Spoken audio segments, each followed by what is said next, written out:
Hello, snakes. My name is Dante, and today it's Podcast Tuesday once again. And we had our spoilers on M21, so we're going to review 20 new spoilers from the set.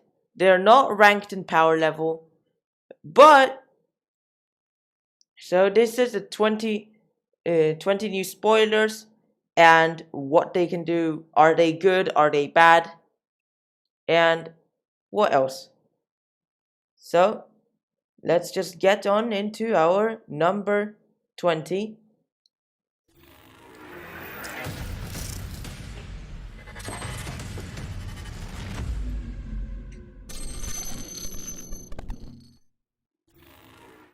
And we have Basriket.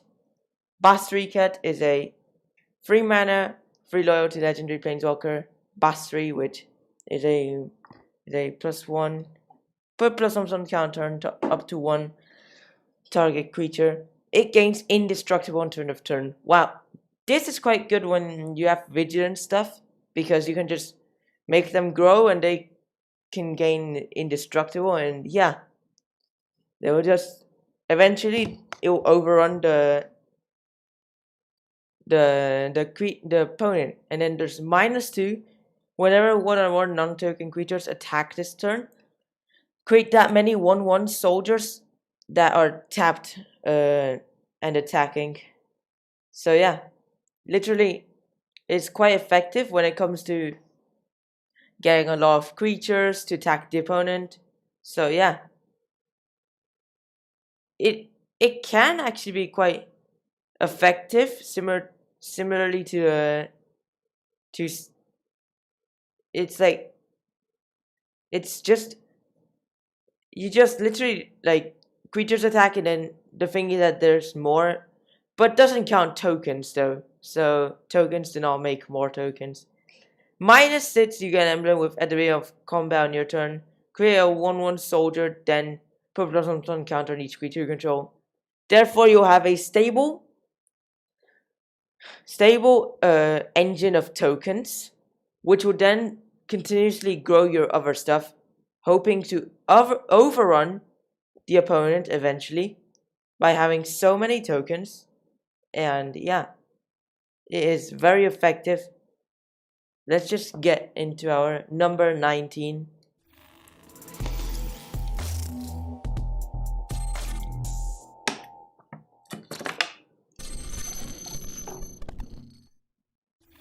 And we have Teferi, Master of Time, and this is the real one.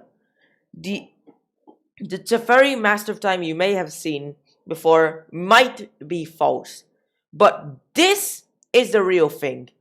So this is the real Teferi Master of Time. So yeah, literally what it does is you can activate his loyalty abilities on any player's turn. Anytime you could cast an instant.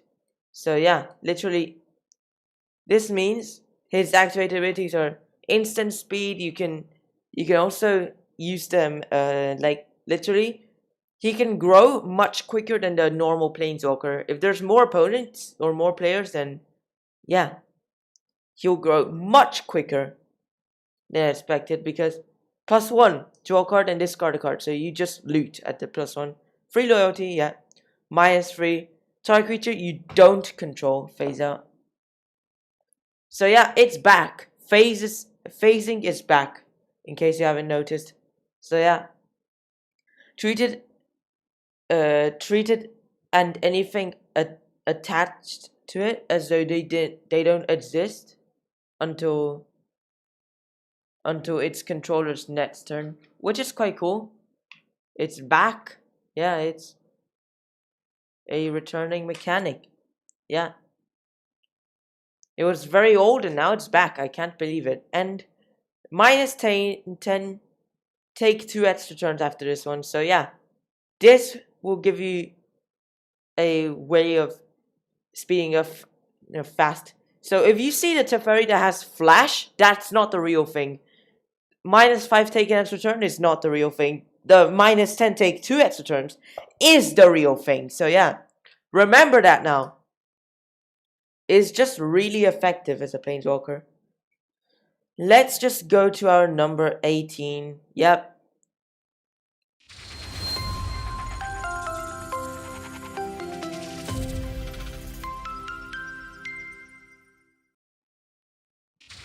And we got Liliana, Waker of the Dead. 4 mana, 4 loyalty, legendary Planeswalker, Liliana. +1. Each player discards card. Each opponent who can't loses 3 life. Quite effective in a Haunt of Hightower deck because it will make them discard cards, but if they don't, they just lose life. But it still affects you, but you won't lose a life for not being able to discard. And then -3. Target creature gets -X until turn, where X is the number of cards in your graveyard. This is this is literally a funeral celebration, but like literally this it kills nearly anything. And then -7, you get an emblem at the beginning of combat in your turn.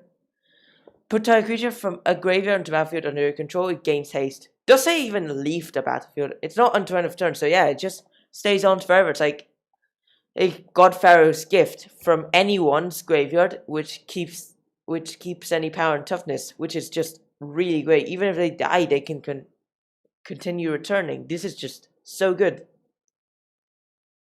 So I think once M21 just comes out, I'm just going to add down to my Haunt of Hightower deck. Really powerful and very effective. Time to get on to our number 17.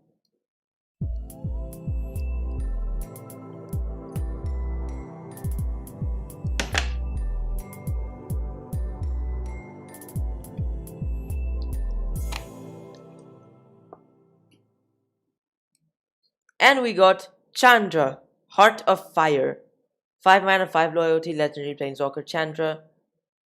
+1. Discard your hand, then edge out the top 3 cards of your library. On turn of turn, you may play cards edged out this way. Wait, what? This is like... What is this +1? It's like... Well, like, if you have no cards in hand or barely even cards in hand and you need emergency stuff, just do this and just discard your hand. Good thing is that Chandra has an alternative +1 ability, which is to shock. Chandra, Heart of Fire, deals 2 damage to any target. Yeah. And by the way, this is like a showcase art, like, which can be found in 1 out of 6 Chandras. So yeah. -9, search your graveyard search your graveyard and library for any number of red instants and or sorcery cards. Exile them, then shuffle your library. You may cast them this turn. Add 6 red. So you can just add some mana, get what you need, and yeah. And then and it will provide you the mana to actually cast most of these things. Like, yeah, it's just really great. This is why it's just a really good card, and yeah, probably we'll see play in Commander. Some red decks might play this, but just because of the +1, but like, I think it's just mainly going to be a Commander card. -9 can get you the cards, enough shocks and bolts and stuff just to kill the opponent in a 20 life format, but like, I'm not sure. I think it's just going to be a Commander card. Looks like Chandra from the spellbook, but it's actually Chandra from the M21. They're making the new showcases look like spellbook cards. So yeah, let's just get on to our number 16.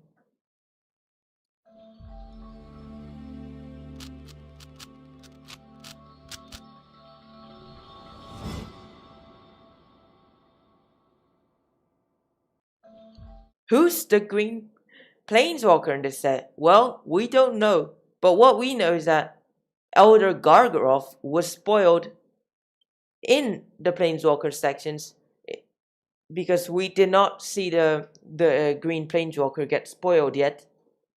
So yeah, there's an incomplete cycle there, but we have a different card, which is just Elder Gargaroth. why is this name so complicated to pronounce? 5 mana 6/6 beast with vigilance, reach, trample, instantly better than com- uh than Colossal Dreadmaw at least. Whenever Elder Gargoroth attack, create a free beast, gain 3 life, or draw a card. So yeah, it can be great in summoning stuff, just being very effective at its job. Like, literally,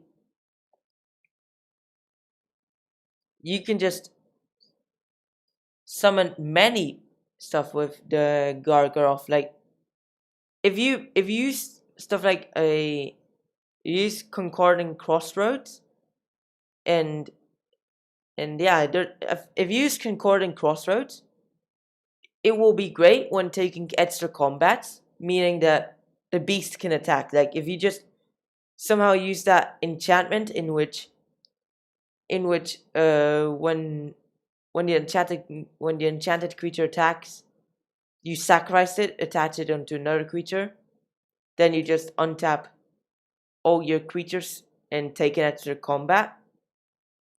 Well, if you use stuff that gives everything haste, then it will just go infinite. It's just so good. Drawing cards is quite great when you need more fuel. Life gain on the emergency situations. Also works on blocking, so yeah, it's really good. Let's just go on to our number 15, which is quite good. Yeah.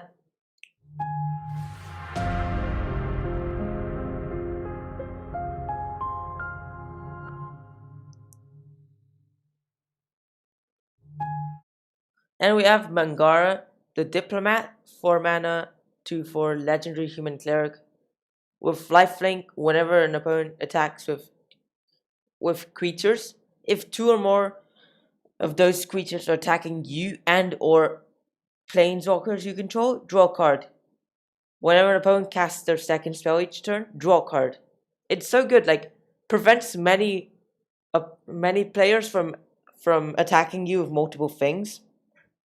Therefore, they'll only attack with one creature, or not even attack you at all, just to avoid you drawing cards. Like, literally also counts for your planeswalkers, so yeah, provides a bit of protection.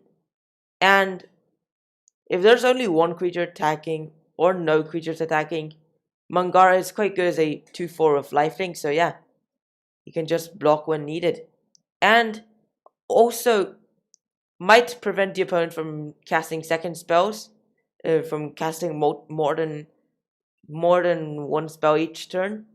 So it can be proven effective when used in a werewolf deck, because if you just use a werewolf deck, then they typically transform if if a player hasn't cast any spell that turn, and will into a werewolf, and will transform back when a player casted 2 or more spells. Unless you're using the Eldrazi werewolves, and the typical werewolves would just transform upon no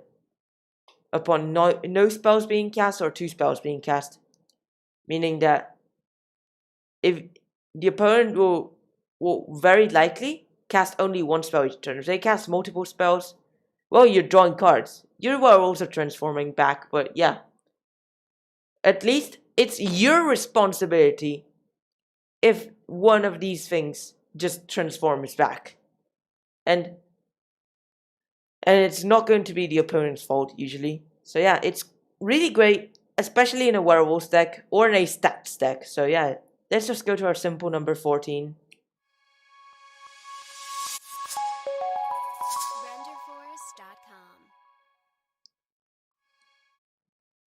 Oh, hi, welcome back. How are you? Yes, Mangueira is a very good card. Now we're reviewing Necromancy. I mean, like, wow, this is quite good. Like, it can also hit lands. Necromancy is a 3-mana sorcery. Choose a card name other than a basic land card name. Search our opponent's graveyard, hand, and library for any number of cards with that name and exile them. That player shuffles their library, then creates a 2/2 zombie for each card exiled from their hand this way. So yeah, it's like, literally,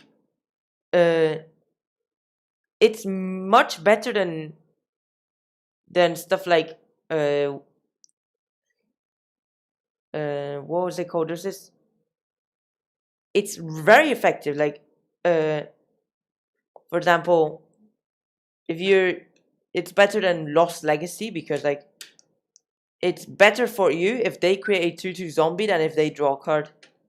So Lost Legacy, the thing is that that type of cards in the past did not really do anything if the opponent if a card was taken out of the opponent's hand.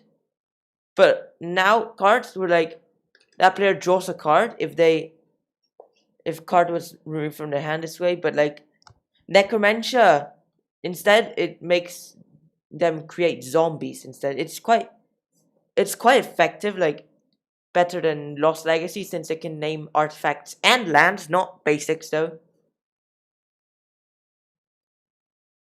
So yeah. Unmoored Ego. It's better than Unmoored Ego because Unmoored Ego can only take 4. Can take basic lands, but it can only take 4 cards. So if you're using Necromancy against like one of those Rack Colony decks or Persistent Petitioner decks, you'll be taking a lot of cards away. Some cards might be in their hands, so they create zombies. Yes, we understand. But a lot of cards will be taken away from them. Yeah, they'll probably be left to nearly no cards in the deck because, yeah, what's going to be left is mainly just Tamios and lands. And what useful is Tamios +1 when all the petitioners are gone? Yes, this is the power of Necromancy. Really great and effective at taking anything out, even Tron lands, and yeah, and they'll create zombies instead of drawing cards. Yeah, and you can easily handle zombies then. Yes, I do agree. It is great against combo decks, Ricardo. Yeah. Let's just go into our number 13.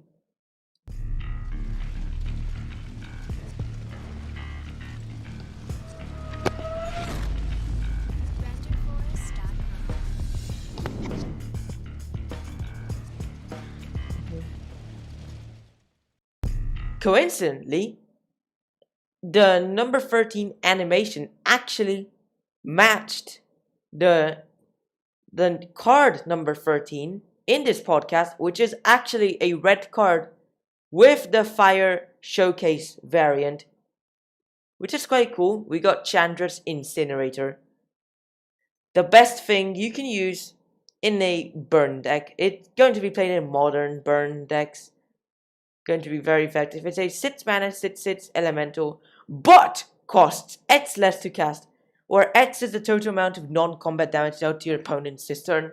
So stuff like Boros Charm and Lightning Bolts will greatly reduce the cost of this to probably 1 mana, 2 mana, and yeah.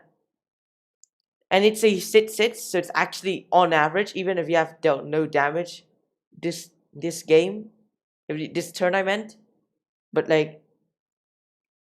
But still, it's going to most of the times be above average. Trample. Whenever source you control deals non-combat damage to an opponent, also deals that much damage to a creature or planeswalker that players control. So don't worry about having to bolt their creatures or bolt the birds or stuff like that or get rid of Jaces.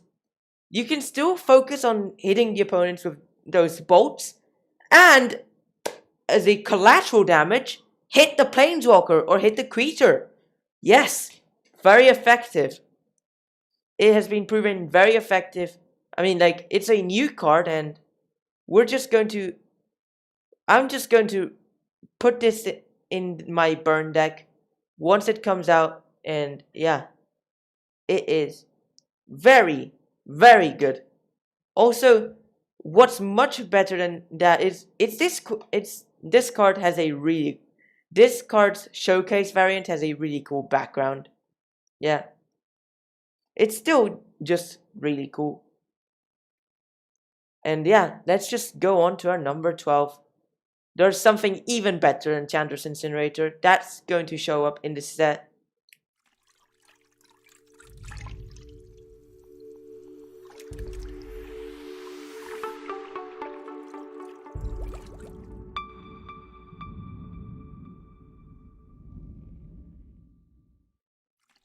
Yes, I know, you can just cast this after 2 bolts. Like, you just go on to turn 3, and you can just cast this thing. But now we're reviewing Azusa. Lost but Seeking. It's actually back. For some reason, this got reprinted. I don't know why, but it got reprinted in standard. It's going to be seen in all the standard decks. It's just going to get an immediate ban, or but at least it's now very accessible, more accessible than before, because it was a really expensive modern and commander card. Being able to get obtained in only in 25 masters, Saviors of Kamigawa, or or from the commander's arsenal. And yeah, for some reason it's getting reprinted in M21. Why the rarity? This should be mythic, even beyond mythic, if that was a thing. I mean, like, yes, the only thing beyond mythic is masterpiece, but we're going to see that in Zendikar Rising. This is a core set, so actually there's nothing beyond mythic. We've also not seen a single masterpiece ever since Hour of Devastation. Like, Ixalan, from Ixalan to M21, there was not a single masterpiece. Well, some people may argue against that because Guilds of Ravnica Mythication was actually tagged masterpiece. Though I believe they're not actually masterpieces, they're like special edition cards. Yeah, it's a 3 mana 1/2, but you can play 2 additional lands on each of your turns, which is very significant. Like, it's a double exploration. It's like basically 2 explorations, and then you attach it onto. It's a 1 mana 1/2 attached onto 2 explorations, because like a double exploration with a 1/2 creature. It's like you're paying 1 mana for a 1/2, and then if exploration is worth 1 mana, and Azusa's worth has the potency of 2 explorations, then it's 2 mana for 2 explorations, plus the plus 1 extra mana, which might be the 1 mana for a 1/2. You attach down to or the double exploration into 1 mana 1/2, and you get Azusa, 3 mana 1/2 that lets you play 2 additional lands each turn. Very great. Yeah. So when using Azusa, it's most of the times being only worth 1 mana, because once you get the 3 mana, you'll be playing 2 lands afterwards, so you can spend it on other stuff. Let's just get on to our number 11.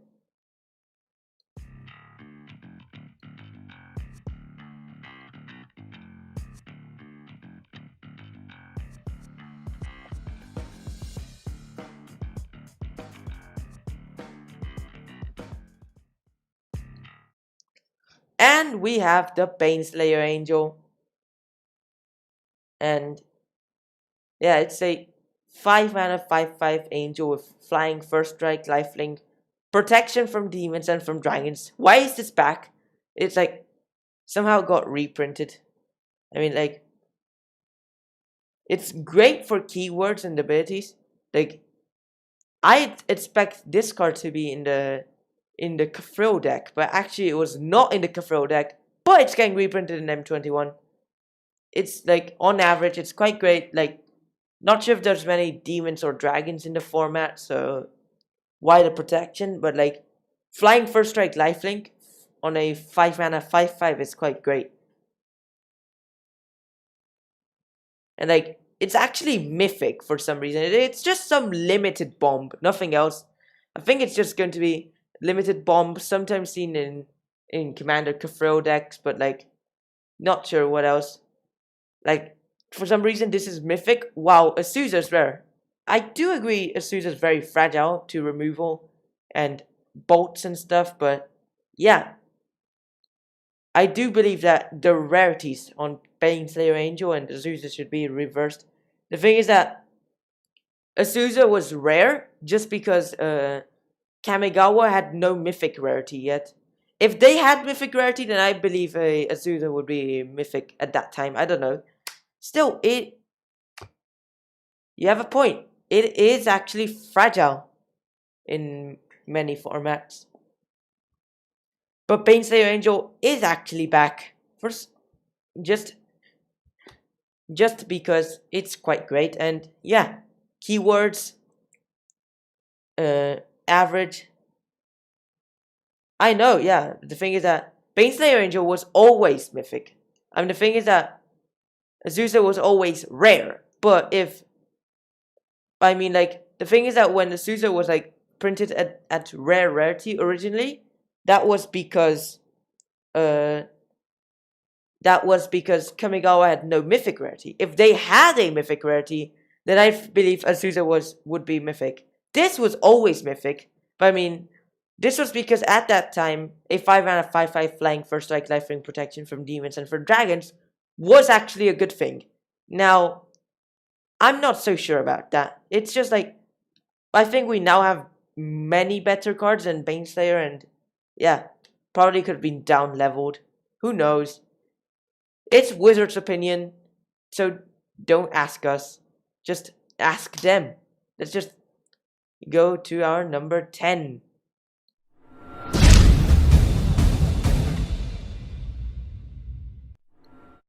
Teferi's Ageless Insight.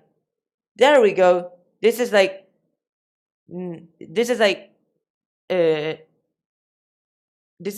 Thought Reflection, but it's Teferi's Ageless Insight, Legendary Enchantment. It's Thought Reflection, but you're paying 2 less mana for it to be legendary and not to include the first card you draw in your draw steps. Meaning that it'll just double your draws and yeah, but not the first one. It's like, if you pay 1 mana more and remove all the colors from it, you can also double the amount of life you gain using a Alhamrad's Archive. Still, the Teferi's Ageless Insight is really great. Once it comes out, I will want this in my Locust God deck because it will just double my draws. If I just cast stuff like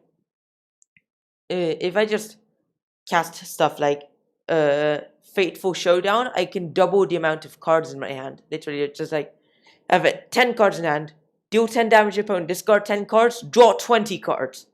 This is much better. Still. Yeah. the flavor test is actually... Oh yeah, right. Teferi's Ageless Insight and Brainstorm. You just pay 1 mana to draw 6, put 2 back. Wow. 1 mana Opportunity. Great. Even better than Opportunity because instead of drawing 4 cards, you draw 6 and put 2 cards back on top. Which is cool. Like, so you're just like, it's just so good. Yeah, I agree. It's just such a cool combo. Haven't thought of that, but yeah. Overflowing Insight. You just pay 7 mana, you draw 14 cards. I mean, like, not so much compared to the Brainstorm trick, but yeah. Teferi's Ageless Insight brings about a lot of combos. And yeah. Oh, also with Consecrated Sphinx. Yeah, Nifviziparoon also works fine. Because you just anyone casts instant or sorcery, draw 2. I was thinking you could use it with stuff like yeah, it's just so good. I was thinking if you use it with stuff like, I don't know, yeah, Consecrated Sphinx, the opponent draws a card and then you draw 4 cards because of that. Wow. This is just broken. And that's only a rare. Why? Wow, this is so good. This is just so cool. I'm just getting that straight into the Locust God deck. Let's just get on to our simple number 9.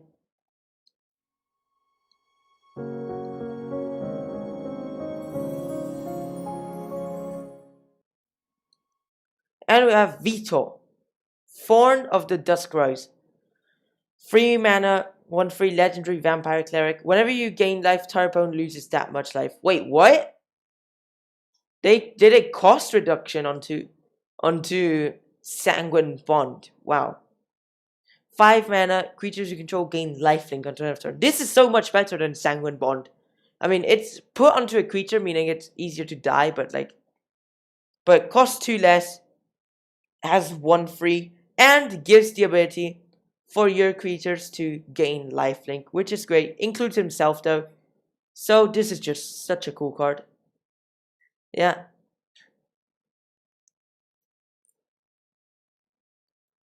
It's just it's just such a good card. Like, this is going to replace or enhance those decks with Sanguine Bond. I should add that to the Haunt Fight Tower once it comes out. It just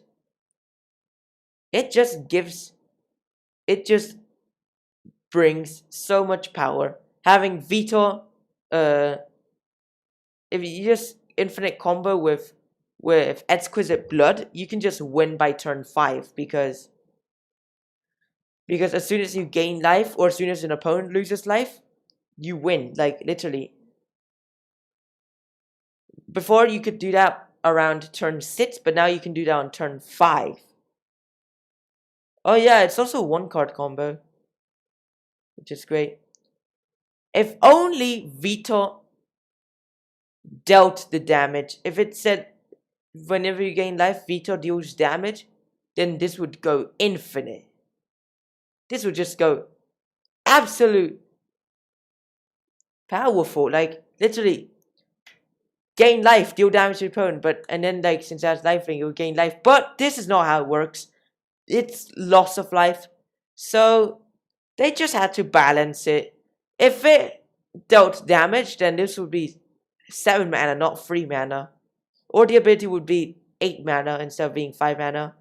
This is really great nonetheless. So yeah, let's just get on to her. Oh yeah, right! You just deal multiple damage. This is just so good. Yeah, haven't thought of that, but yeah. Let's just go on to our golden number 8.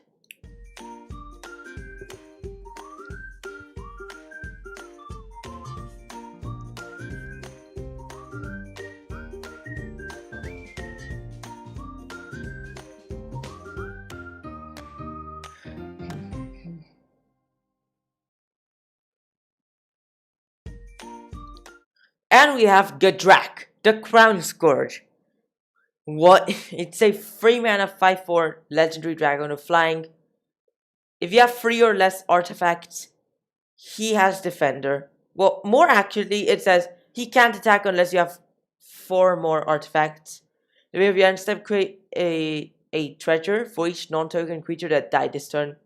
So you can just earn a lot of mana from creatures that die. So yeah, you just do stuff like you can just do stuff like Witch's Oven and Gadrak. This would be played in Jund's Sacrifice because, like, you'd be creating a lot of treasure, so you can ramp onto a lot of powerful cards, effectively making. Yeah, it's really great with Gilded Goose. Yeah, it's so great.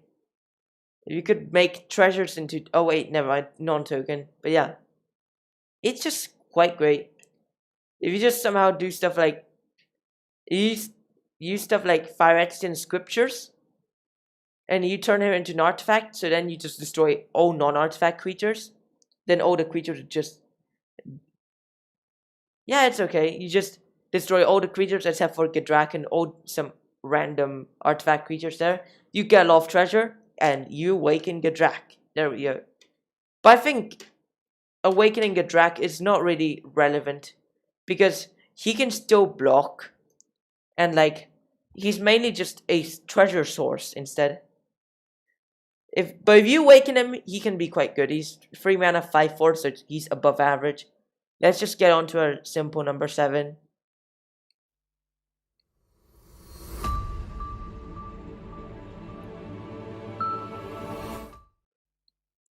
And we have Primal Might. It's also quite interesting in how it references Itzalan and how it talks about Gauta in the flavor text. But yeah, Primal Might. I think it's a reprint, right? It's Edge and a green sorcery. Target creature you control gets +X until a turn. Then it fights up to one target creature you don't control. This is so much better than Prey Upon, because even if you do X equals 0, this is like the same thing as Prey Upon. This gives you the ability to add extra mana onto it just to make your creature stronger before fighting. This is so good. Wow, this is like going to be an ultimate removal and stuff. It's like takes out any blocker from out of the way and just head straight in. It's just so good. The new Prey Upon. Wow. Why worry about reprinting Prey Upon when you now have a better card? This is so good. Primal Might is finally here. There we go. This is so good. So yeah. This is why Primal Might. Oh yeah, right. It's excellent with Infect. Like, you can just put -1/-1 counters on the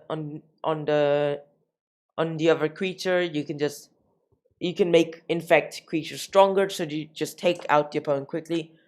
Useful with commanders as well, not just Infect. Commanders can also be great because, like, commander damage. Remember, commander damage is as well as just Infect damage. So yeah, should remember that. It's just so good. Primal Might.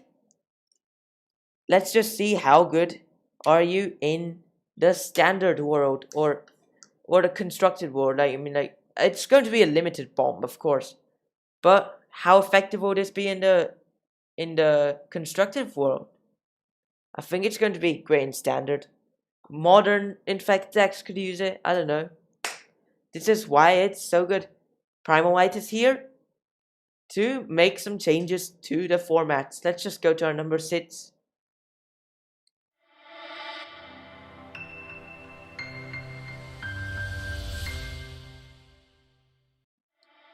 And we got Basri's Lieutenant. 4 mana, 3/4, human knight with vigilance, protection from multicolored. Wow. When Basri's Lieutenant enters battlefield, put +1/+1 counter target creature you control. So yeah, he can grow something. And then whenever Basri's Lieutenant or another creature you control dies, if it had a +1/+1 counter on it, create a 2/2 knight creature token of vigilance.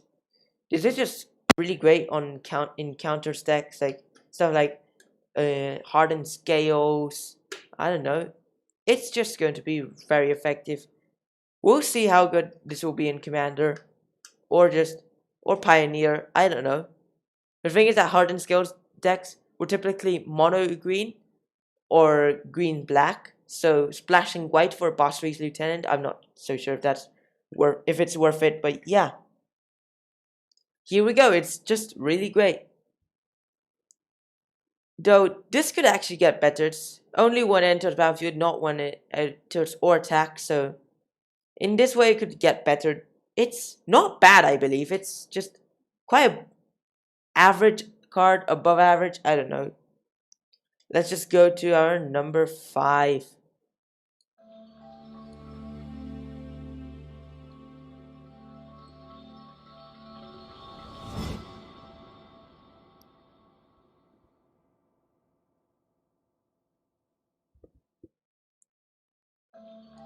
And we have Tide Skimmer.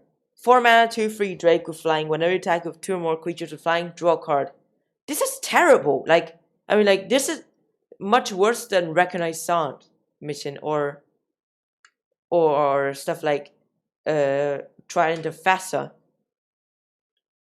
Other such cards. The thing is that, like, I mean, like, well, it doesn't have to do the damage, but still, it's not whenever whenever one or more creatures you control with flying attack, draw half the cards, or half is just draw half the cards rounded down. It's not.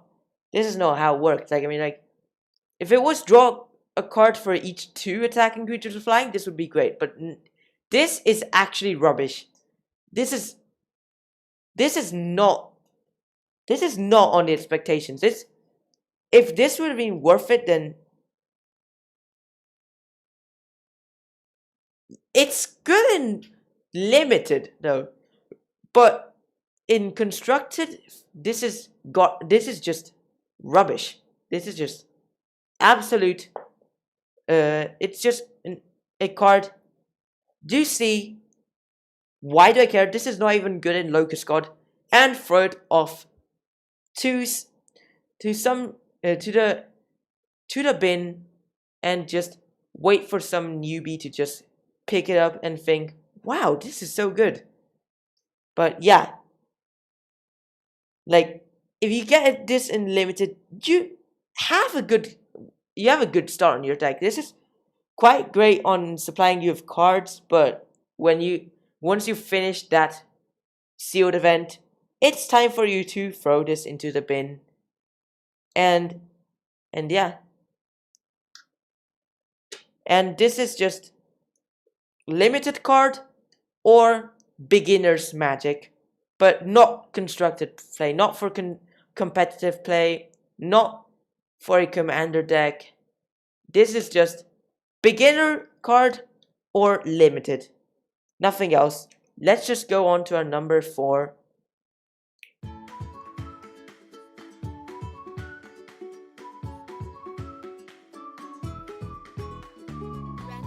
Oh yeah, wait a moment. Yeah. I mean, like, yeah, I think it's below average, but like, I mean, like, it's better than Snapping Drake at least. But yeah, it is quite great. It's open to debate whether it's good or not. But let's just go to our number 4 now.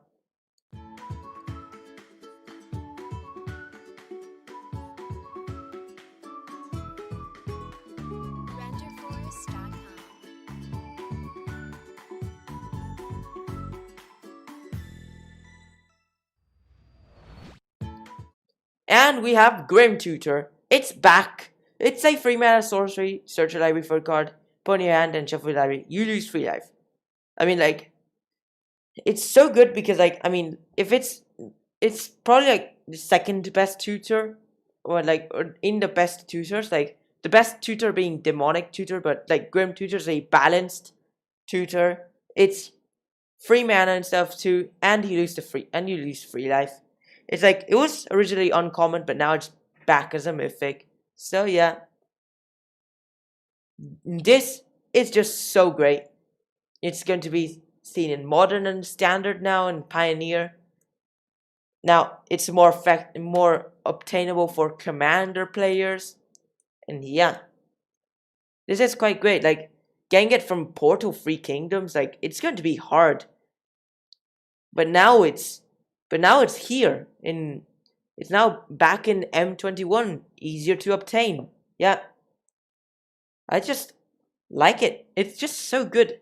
Once I get it, I'll just put it onto a commander deck, replacing Diabolic Suitor just as an addition to it. Yeah. It's just really good. Really good card. Yeah. Not as good as Demonic Tutor, but it's good. Yeah. I just like it. Hopefully I can get it in M21. So yeah, this is our number 4. Let's just go on to our golden number 3.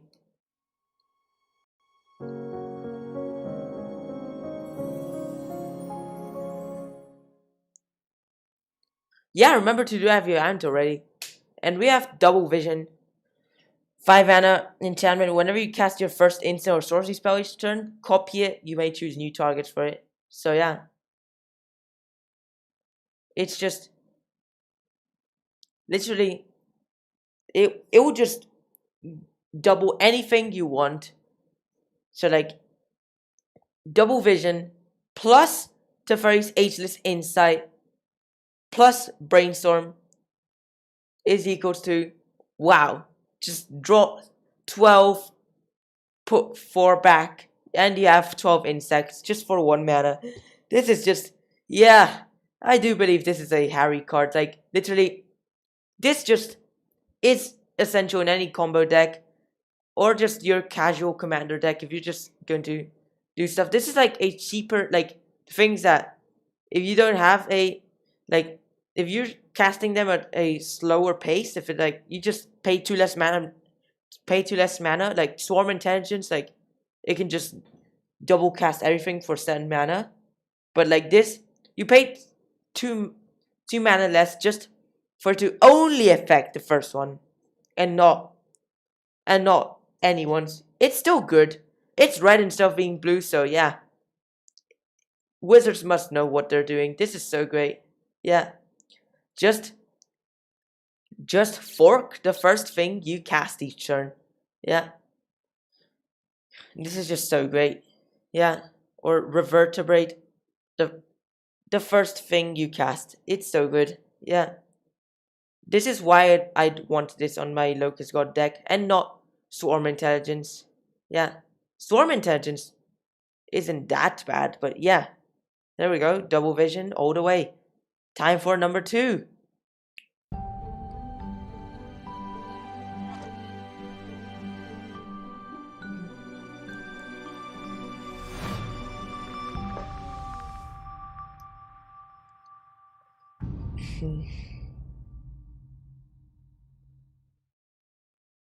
Consider this.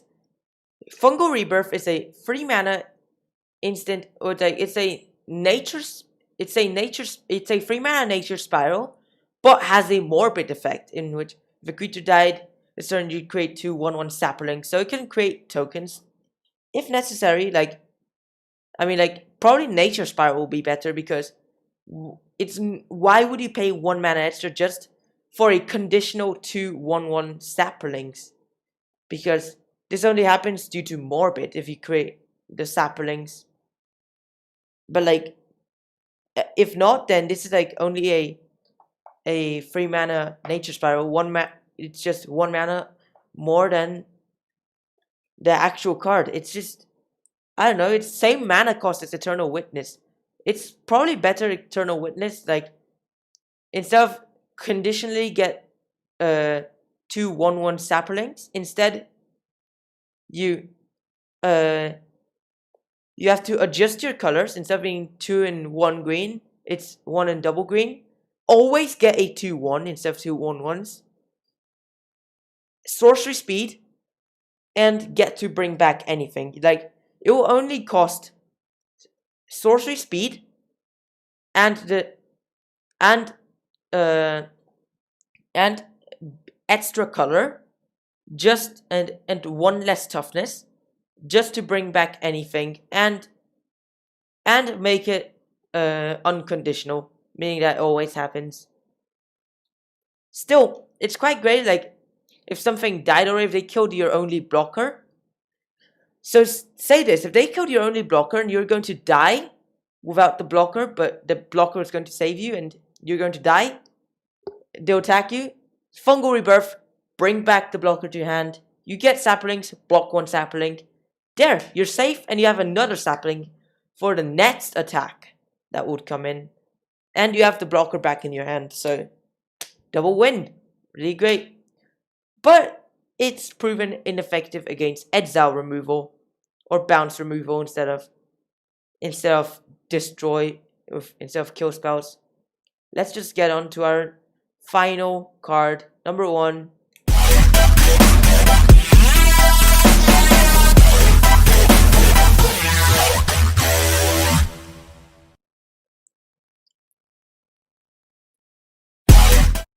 And we have Peer into the Abyss.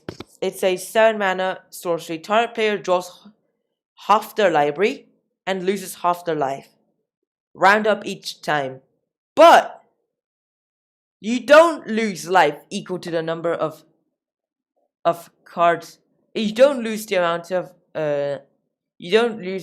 amount of cards drawn this way. Instead, you lose half your life, but you draw an immense amount of cards for 7 mana. You don't have to do this to yourself. You can do this to an opponent if necessary. This is what really good. Like you can just, if you like, it's like so good. Like, you just draw, like, for example, in Commander, you just mainly be drawing 40 cards, for example, and you lose 20 life. So you're still in a good situation, I guess. And yeah. Oh yeah, also it can be used like nearly like a milk kind of like strategy. They lose a lot of life. And you can try this. Yeah. Or like, oh great, if you like somehow peer into the abyss onto the opponent, then like you peer onto the abyss, the opponent, and you do one with nothing. Sudden substitution. They just mill half their library, lost half their life, and you get to steal one of their creatures. Very expensive, but can be proven effective in Commander. 12 mana. You just mill them 40 cards potentially. They lost their hands. They lost half their life, and you have their best thing. I don't know. So great. Like, it can be great when playing when playing Haunt Fight Tower, because like this will mean they'll have more cards to discard. So yeah. I mean, like, it's so great. Like, they'll have to probably discard to hand limit afterwards when it reaches their turn. So yeah, they're just going to have a rough time dealing with stuff like